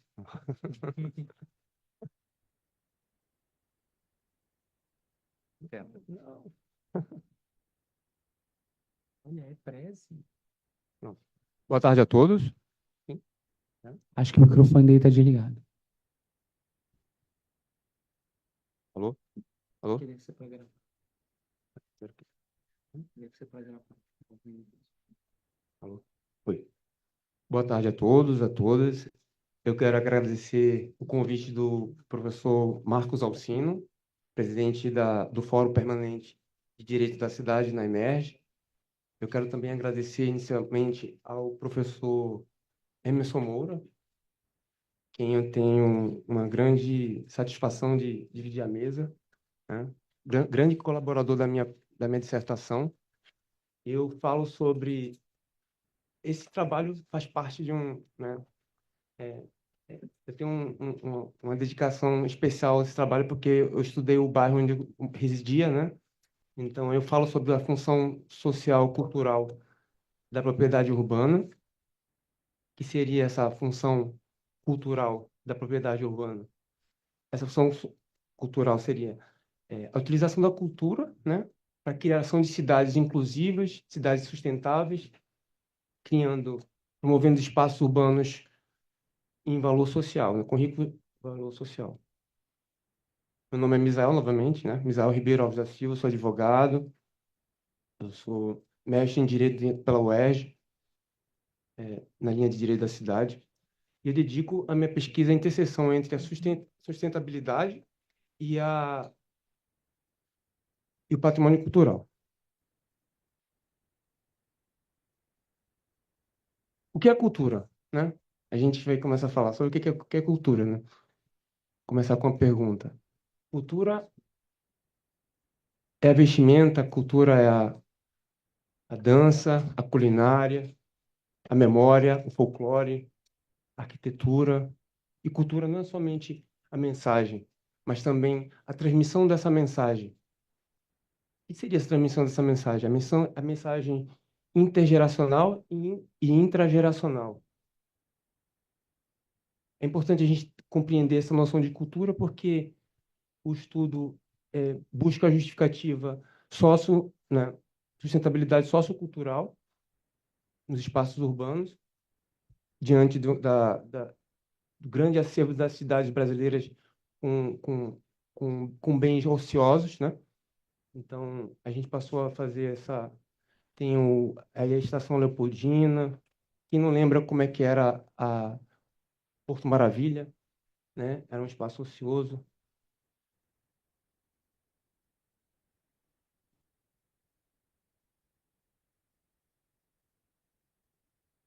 O objetivo da pesquisa foi buscar uma solução jurídica, né, a partir da propriedade urbana, propriedade pública urbana, para transmitir essa mensagem, não, para proteger essa mensagem e transmitir a mensagem. Né? O fundamento teórico da pesquisa foi a partir da pesquisadora PhD Nancy Duxbury e John Walks, ele trabalha a cultura. Essa foi a novidade da cultura, da pesquisa, foi justamente em relação a considerar a cultura como quarto pilar da sustentabilidade, a sustentabilidade cultural. Aí a pesquisadora Nancy Duxbury. A teoria de Nancy Duxbury trabalha, são quatro pilares, existem quatro pilares para a sustentabilidade. Não se restringe somente à sustentabilidade econômica, nem a social e ambiental, como tradicionalmente a gente trabalha no direito. Ela trabalha a cultural como quarto pilar da sustentabilidade. Para trabalhar a sustentabilidade, a cultura, a gente tem que pensar a cultura como é, a partir da governança da cidade, né? Como meio de trazer diversidade cultural, identidade, pertencimento e bem-estar.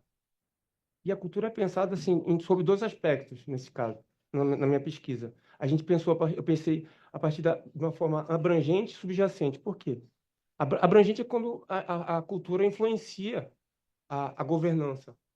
E a subjacente é quando é utilizada como instrumento, né?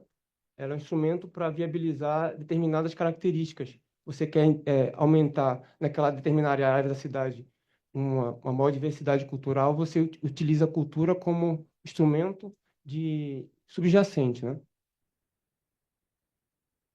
Então, como se trata de uma solução jurídica, a gente tem que começar a estudar, buscar a normatividade da Constituição. Existem três artigos que foram buscados a partir da minha pesquisa, né? O artigo 215, 216 e 216-A. E o primeiro artigo fala sobre direito fundamental à cultura, direito de primeira geração, de segunda geração e de terceira geração. A partir daí, foi no 216, o artigo 216, fala sobre patrimônio cultural, né? Que é essa mensagem, justamente essa noção de mensagem e transmissão da mensagem, que é falado na pesquisa. A partir da Constituição, nós chegamos à normatividade internacional, que fala sobre os ODS, a Agenda 2030, decidida a nível da ONU na agenda, na reunião de 2015, né? Então, a cultura está prevista no ODS 11 da Agenda 2030, que visa os assentamentos, tornar as cidades mais sustentáveis. E a partir das metas 11.4, 11.7, a gente viu a proteção do patrimônio cultural, assim como o acesso ao patrimônio cultural, a partir dessas duas metas. Aí tem a propriedade urbana, e a partir dessa noção de constitucional que eu busquei na minha pesquisa, entender o que era cultura. Eu busquei na normatividade da Constituição e passei para o âmbito internacional, que não cabe aqui falar porque o tempo é curto, né? Mas eu busquei na normatividade, nas normas infraconstitucionais, a partir do legislador ordinário, no Plano Nacional de Cultura, quais seriam essas medidas, essas ações governamentais que trariam elementos de diversidade cultural, de identidade, e a partir do Plano Nacional de Cultura, na Lei 12.343, a gente teve essa resposta positiva. Essa lei trata sobre a regulação da propriedade, do uso, né, da propriedade urbana, a partir de uma noção vinda da cultura. E o Plano Nacional de Cultura considera também a cultura como um vetor da sustentabilidade de forma independente, né? E isso, a gente não percebe isso na Constituição, mas no PNC você verifica que o legislador ordinário considerou a cultura como um elemento essencial, independente, autônomo da sustentabilidade. E entre as ações que a gente vê, tem várias ações lá na lei do PNC. E uma das ações é a promoção, né? São uns exemplos somente, só para dar uns insights. Promoção da integração entre os espaços urbanos, mapeamento dos espaços ociosos, né, que a gente foi tratando aqui muito bem pelos colegas. Aqui são os exemplos do Rio de Janeiro. Vou passar para... Meu teste foi o Parque Nacional da Tijuca, porque, como eu falei, foi além de ter um interesse acadêmico, tinha um interesse pessoal, porque eu residia no bairro, aqui, na Floresta, da Tijuca, e esse foi o meu teste, né, para cultura. Eu busquei, a partir do Parque Nacional da Tijuca, verificar se a concessão, a modelagem jurídica era essencial da exploração econômica desse parque urbano, essa particularidade do parque urbano, ela, ela protegia a sustentabilidade, conferia a sustentabilidade sociocultural, né? O PNT, ele tem uma particularidade porque é um, é um parque nacional, né? Sistema Integral de Defesa do SINUC, e tem um sistema sobreposto cultural, e há um tombamento todo da floresta e do bairro, né? Então, é um parque nacional especial, porque ele tem essa característica cultural. Não só existem os monumentos históricos, mas também os monumentos naturais que são tombados pela União, né? Então, a gente fez esse estudo de aplicação, fez esse estudo do teste do Parque Nacional da Tijuca, a partir do estudo das ações feitas, previstas pelo legislador ordinário no Plano Nacional de Cultura, né? Então, que envolvia, novamente, a propriedade urbana, com a fruição, né? A fruição da propriedade urbana, e a exploração econômica, que garantisse tanto a identidade, garantisse acesso, participação comunitária e os valores locais da população aqui do Rio de Janeiro, né? Aí a gente entrou na pesquisa do teste da minha dissertação, estudando os contratos de concessão. São dois contratos importantes nessa concessão, em duas concessões, né? O trem Corcovado e o Paineiras Corcovado. O trem Corcovado é que dá acesso ao Cristo Redentor, e o Paineiras Corcovado praticamente um shopping, né? Que foi transformado, era o Hotel Paineiras, né? Onde o, o imperador visitava, né? Então, foi estudado esses dois contratos, né? E a partir desses dois contratos, verificou-se em posições governamentais, como o Parque Nacional da Tijuca é um bem da União. Esse bem da União, explorado, né, administrado pelo ICMBio, ele fez essas duas concessões, que justamente eram as concessões que davam lucro, que dão lucro à iniciativa privada, e foram verificadas contrapartidas culturais, ou seja, a partir da receita do trem e do Paineiras Corcovado, você deveria garantir a preservação do patrimônio cultural, expressamente está previsto nesses contratos.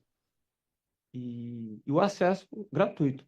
Como é que se daria esse acesso gratuito no trem Corcovado e Paineiras Corcovado?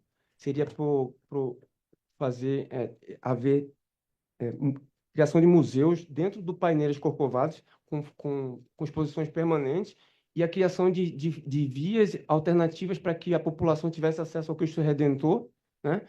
Através de trilhas, de várias formas, abertura de vias para que houvesse mais acesso ao patrimônio histórico-cultural.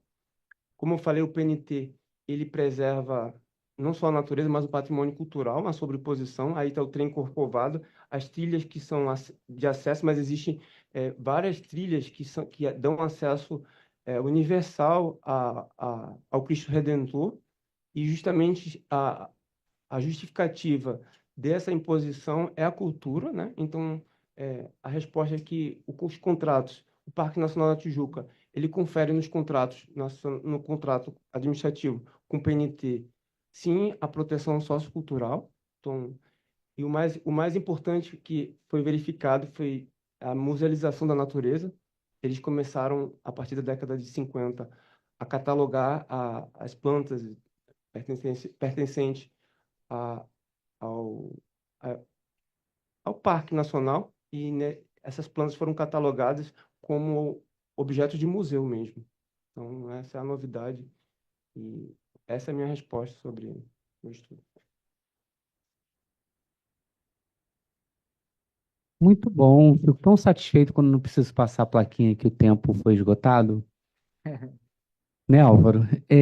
Queria passar imediatamente, então, a palavra à professora mestre Natália Maia, advogada, mestre de Direito pela UERJ, que vai discutir para a gente como é que é a função social dos bens públicos correlacionado com o lazer, com o desporto, em especial com a questão dos valores cobrados nos estádios para acesso a eventos, né? É isso. Não sei se o slide vai entrar, mas se não entrar, queria primeiro falar boa tarde para todo mundo, agradecer o convite do professor Emerson também, do professor Alcino, né, desembargador aqui do tribunal. É uma honra estar aqui hoje falando.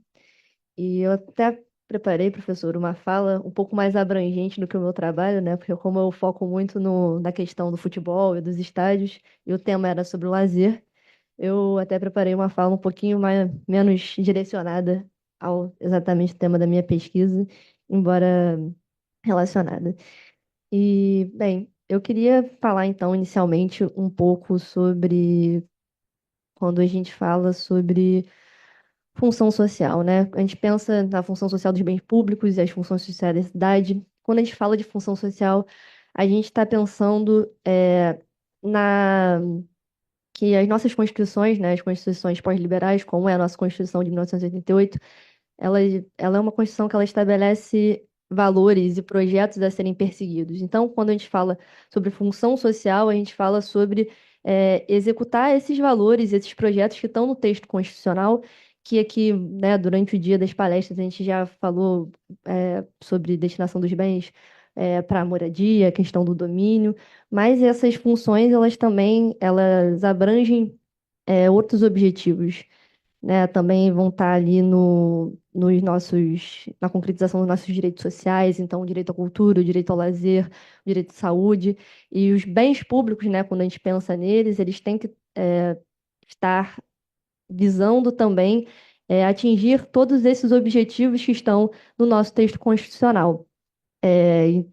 Inclusive, então, o direito ao lazer. E aí a gente vai pensar, então, que a gente tem que, nas funções sociais da cidade, é,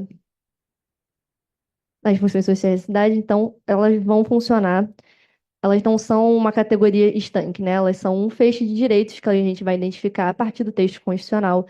E aí, a partir do texto constitucional ali, do que está nos nossos princípios fundamentais, do artigo 1º ao 4º, assim como de outros microsistemas jurídicos que a gente identifica, né? Como a Constituição Social, que é a promoção dos valores sociais, a Constituição Econômica, dos valores econômicos, e a nossa Constituição, né, da cidade, que a gente vai remontar o nosso capítulo que fala sobre política pública urbana, que diz que né, o objetivo é que a gente desenvolva cidades com a plena realização das suas funções sociais e com a garantia do bem-estar de todos os seus habitantes, né?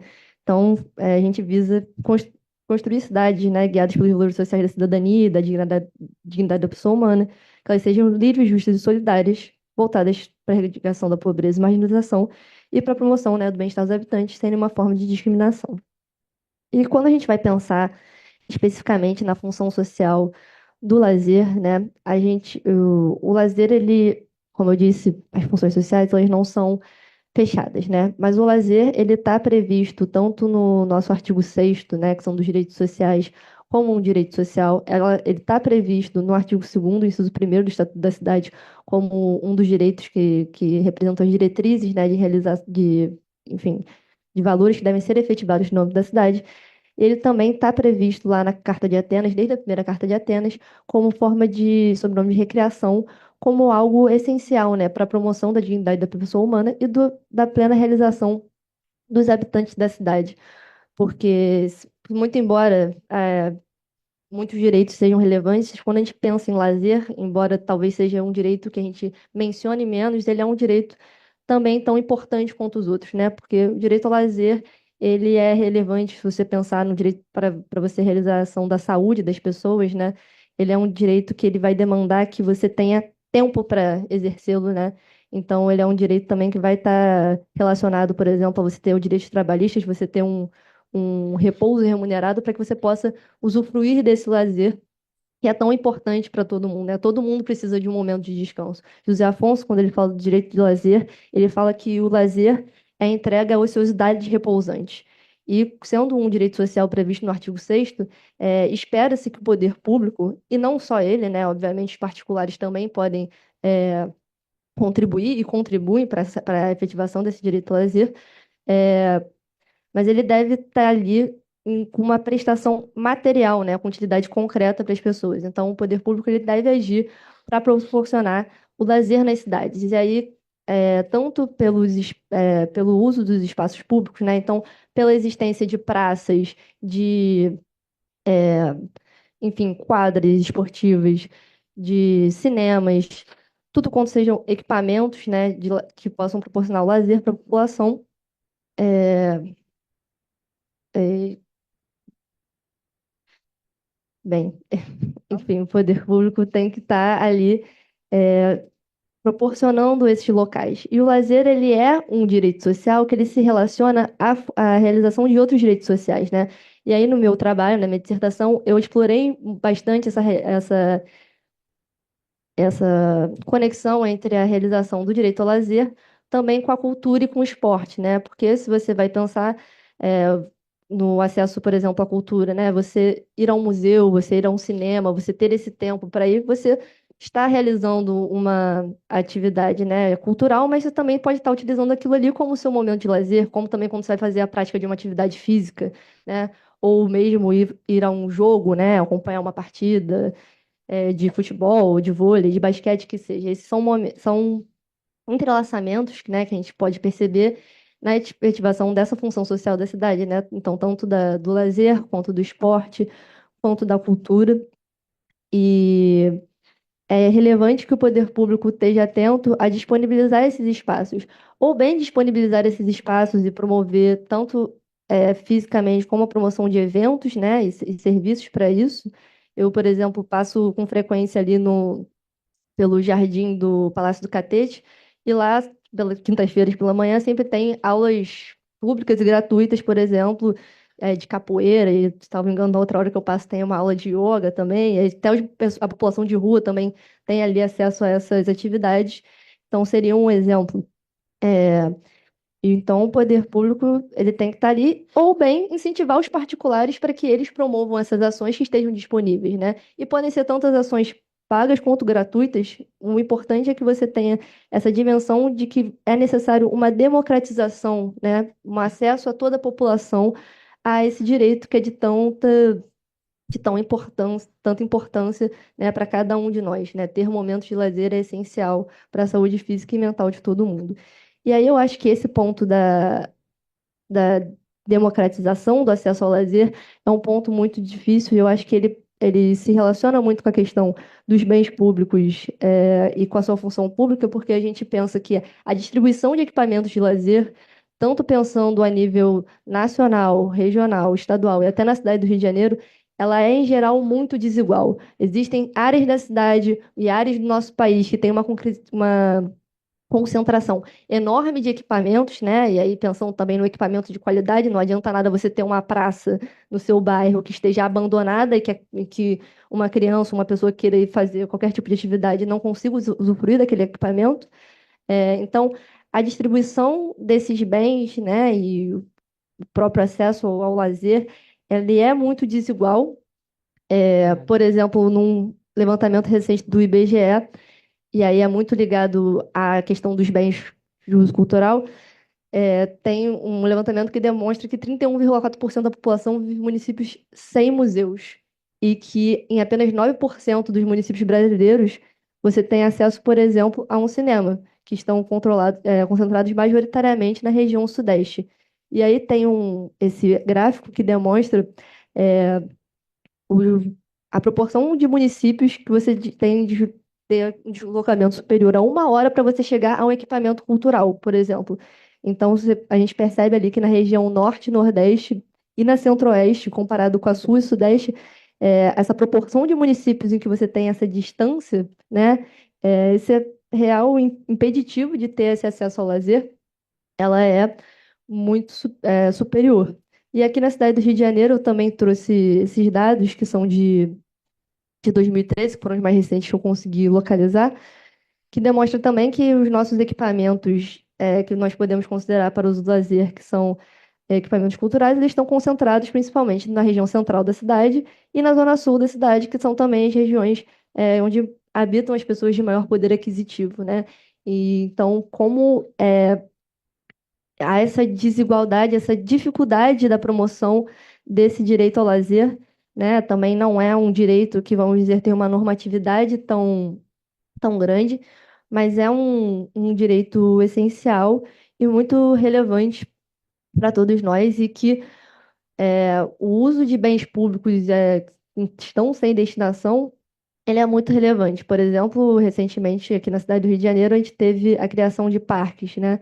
A gente tem, por exemplo, o Parque Piedade, que foi construído no terreno que ficava a antiga Universidade Gama Filho. No caso, aquele nem era um terreno público inicialmente, né? A prefeitura desapropriou para depois dar essa destinação e construir o parque, mas é exatamente esse uso de bens públicos ociosos que podem ter essa destinação relevante para a concretização da função social da cidade, do lazer, da cultura, do esporte, né? Essas funções sociais que às vezes a gente não dá tanta atenção, mas que são essenciais aí para o cotidiano de todos nós e que a democratização delas é de extrema relevância.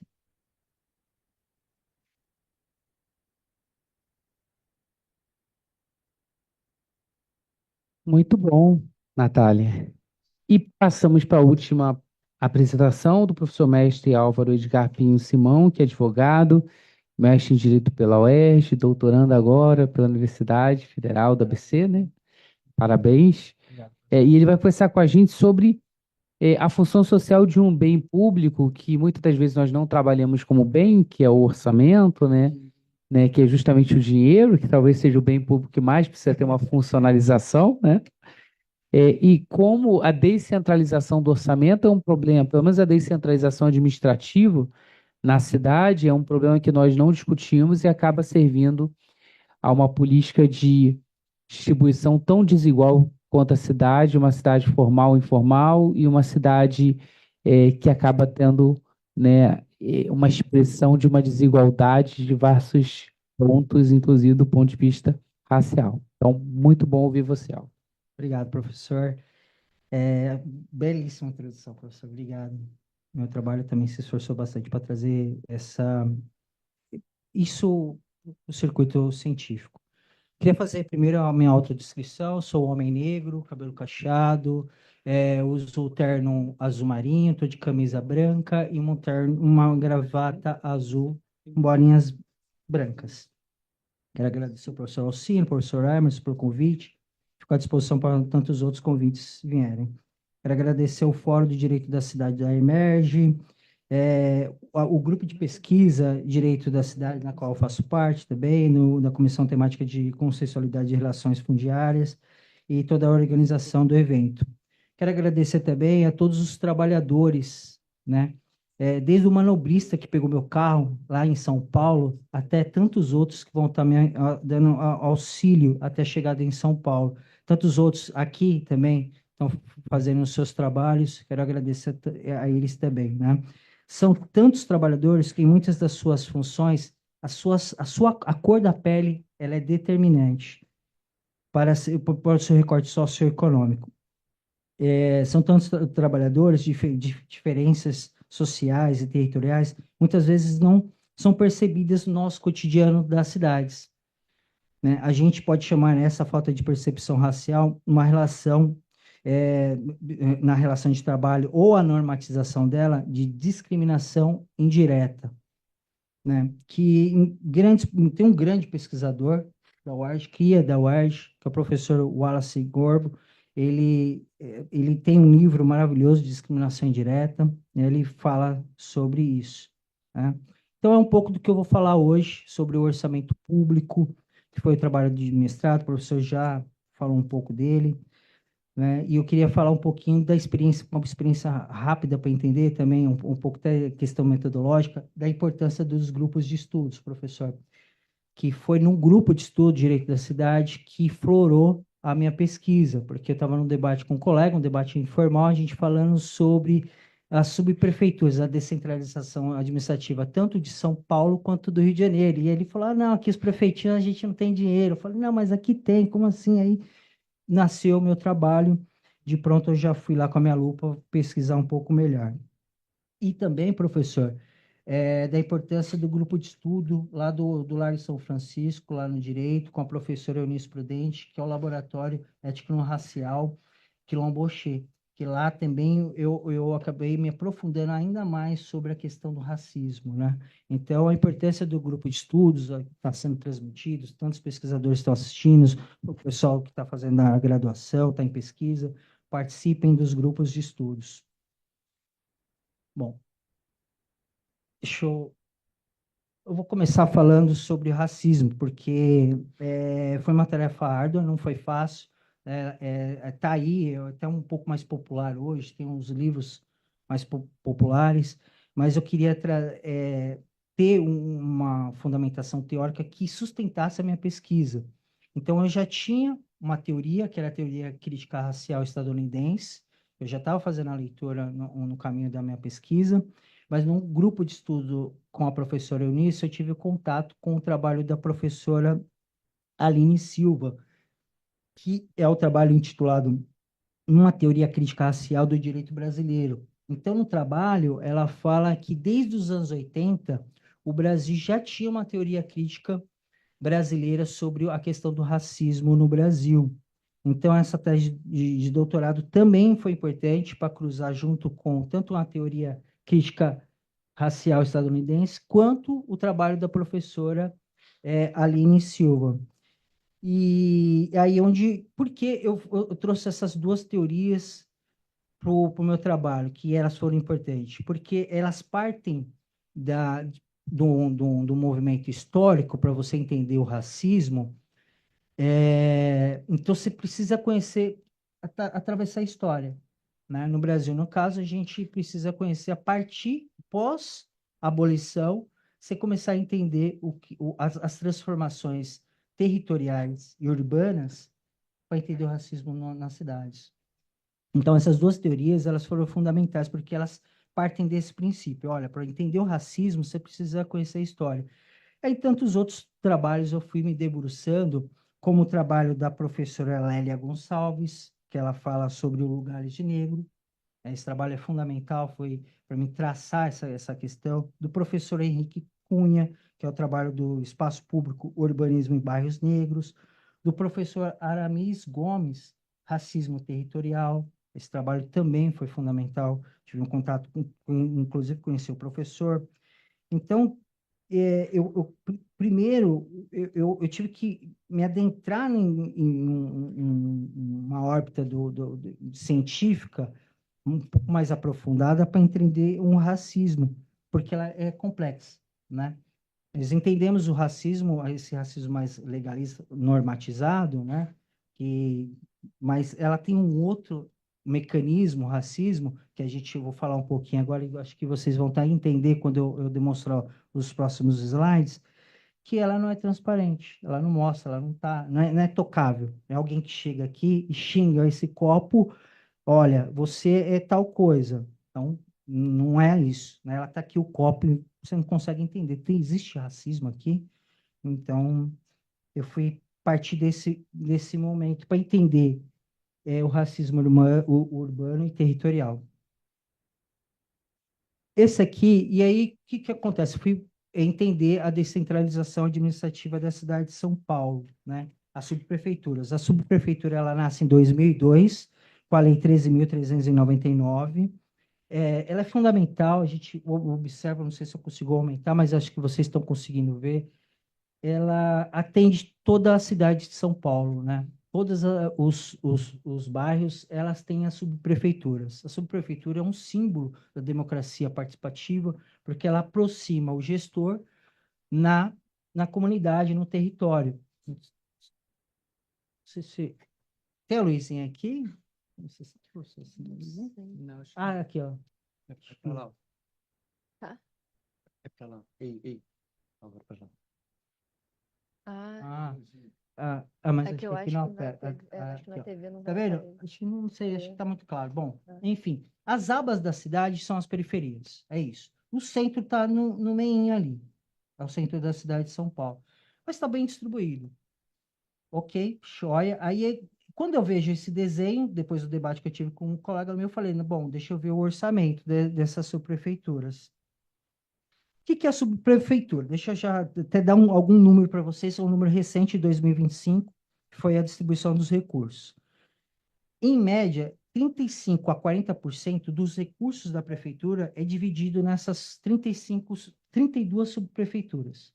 Então, 40% do recurso do município é distribuído dentro dessas 32 subprefeituras. 2025 foi distribuído 3,5 bilhões de reais. É um valor significativo para os territórios onde vão ser distribuídos. E qual é a funcionalidade delas, né, desses recursos nos territórios? Ela funciona como diversos serviços, projetos na região, como zeladoria, pavimentação, manutenção de infraestrutura, fiscalização, gestão de risco, desenvolvimento comunitário, festa do bairro, né, atividade esportiva, cursos, geração de emprego e renda, entre tantos outros serviços essenciais. Só que tem um nó também dentro dessas subprefeituras, que as subprefeituras elas são cargos políticos. Em 2013, o Haddad, fazia a gestão do município, tentou mudar isso para que as pessoas dos territórios elegessem pessoas do território para administrar as subprefeituras. Só que esse projeto não passou, porque a gente já sabe, como está sendo gravado, acaba sendo uma conexão política para algum movimento de troca, enfim. Então, a descentralização administrativa é ferramenta que aproxima e concretiza serviços públicos e traz a sua funcionalidade social no território. Isso é importante destacar. Tem a Constituição, o Estatuto das Cidades, ela preenche todos esse arcabouço. E agora, o que é o mais interessante na minha pesquisa, onde eu me aprofundei um pouco mais, mostrei um pouco mais o desenho, né? E eu trouxe um pouco da geografia dessa distribuição dos recursos.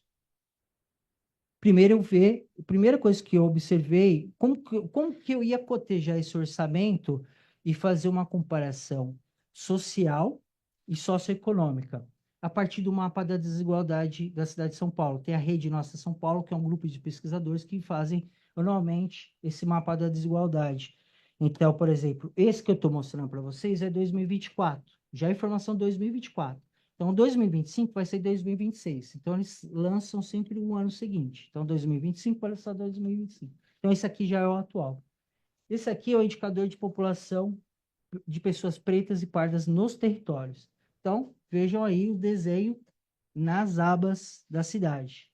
Então, nós temos as abas da cidade com pessoas mais pretas e pardas. Já tem um número ali que depois eu vou... Jardim Ângela, né? Que fica no extremo sul da cidade, e Moema. Vou até falar, você falou da questão da chegada das pessoas. Aqui, ó, tem o bairro... Jardim Ângela, por exemplo, é 2 horas e meia para você chegar no centro. Cidade Tiradentes, 2 horas e meia. Assim, estou falando 2 horas e meia se der tudo certo. Cidade Tiradentes também. É uma questão que eu mostrei lá um pouquinho, acho que na minha dissertação eu falei um pouco da questão do cultural, dos recursos. E aí, bom, já tem um desenho racial. Com isso eu falei, aqui meu trabalho está pronto. E eu fui mostrar outros indicadores, que isso são importantes. Aqui eu estou mostrando para vocês, eu fiz 2014, na minha dissertação de mestrado, 2014 a 2022. Então, eu preferi trazer dados já atualizados para vocês. Esse aqui é o indicador de emprego formal, na região central. Então, isso que vocês estão vendo nesse mapa, então a cidade de Tiradentes tem o maior número de empregos formais. Isso quer dizer o quê? Lá não tem emprego formal, é mais na informalidade. Mas não quer dizer que as pessoas que moram na cidade de Tiradentes vão para o centro trabalhar. 2 horas e meia para chegar lá no centro. Então onde eu quero ter emprego formal, que hoje parece que a colega está falando um pouco da questão da questão do Uber, essas coisas, falar de carteira de trabalho hoje é algo difícil, né, professor? Mas é isso. Então, a professora quer um emprego formal, ela tem que ir lá para a região central. Barra Funda está virando um centro comercial muito forte. Então, esse número está alto, né? Eu tenho outro dado aqui, opa, que esse é um dado, esse indicador é bem interessante, que mede as pessoas ao morrer. A média, então, a pessoa que mora lá na Anhanguera, lá no extremo norte da cidade, ela morre em média com 58 anos. Na cidade de Tiradentes, 59, salvo engano. Então, as pessoas que morrem com uma idade um pouco maior, é sempre na região central também. É um outro. Eu quis trazer isso também, que acho que é interessante, né, professor? Uma periferia morre cedo. Sim. E aqui é a pizza da distribuição dos recursos. Esse cinza que vocês estão vendo um pouquinho mais largo é a subprefeitura da Sé. A Sé sempre recebe o maior recurso. Né? Na minha pesquisa eu identifiquei isso. Em 2014, eles sempre recebem o maior recurso. Sé, região Sé, é o centro histórico de São Paulo. É onde que está... Sempre vocês devem ouvir bastante Cracolândia, enfim. Mas vocês observam que é muito parecido a distribuição dos recursos. Ela não tem muita diferença. Né? Vocês podem olhar, eu trouxe isso só para vocês, né, rapidamente fazer uma reflexão. E aí, eu fui... Aqueles indicadores eu fiz um pouquinho dos valores, para a gente, né, foi isso também, eu fiz esse exercício na minha dissertação de mestrado. Então, o primeiro indicador que eu mostrei para vocês, das pessoas negras, a Vila Mariana é uma subprefeitura, recebe 58 milhões. Embu-Mirim, tem mais pessoas negras, 62 milhões. Então, tem um valor equitativo. Tá? Lapa também. Aqui, um pouquinho, tem uma discrepância, né? A periferia recebe um pouquinho mais, mas as desigualdades sociais em Perus e Anhanguera é muito complicado com esse território. Cidade de Tiradentes também. Né? Cidade de Tiradentes é um território que sempre recebe menor recurso, que tem um grande problema social, né, no território, né? E aí, qual o caminho? Aí a gente fazendo essa reflexão, a gente fala, bom, tem a distribuição equitativa, né, de Rawls lá, né? Falar aqui, mas a gente observou, né, tantos os problemas raciais, sociais dentro desses territórios, né? E aí, qual foi o caminho, né, que eu vou traçar lá na conclusão do meu trabalho? Possível. Tem a judicialização, a gente tem a possível judicialização, a professora Maria Paula da Luz fala que há a possibilidade da judicialização dos orçamentos públicos, que seria o caso.